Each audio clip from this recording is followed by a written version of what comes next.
Viral ang video na yan na nakunan sa Governor Camins Avenue sa Zamboanga City. Babala, huwag pong gayahin. Sumasayaw nang nakatayo ang mga lalaki yan habang sakay ng motorsiklo at halos wala silang suot. Ang tanging damit lang nila, t-shirt na ginamit na pantakip sa kanilang mukha. Wala rin silang suot na helmet, maging ang mga rider. Ayon sa Office of the Mayor, hawak na nila ang video at pinaghahanap na ang mga minor de edad.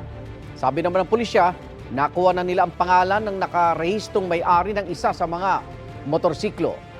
Panawagan ng lokal na pamahalaan sa mga barangay sa Zamboanga City na ipatupad ang curfew mula alas 10 ng gabi hanggang alas 4 ng madaling araw para sa mga kabataan na ordinansa rin ng lungsod.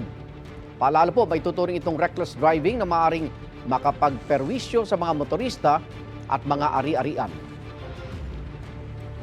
Igan, mauna ka sa mga balita, mag-subscribe na sa GMA Integrated News sa YouTube para sa iba't ibang ulat sa ating bansa.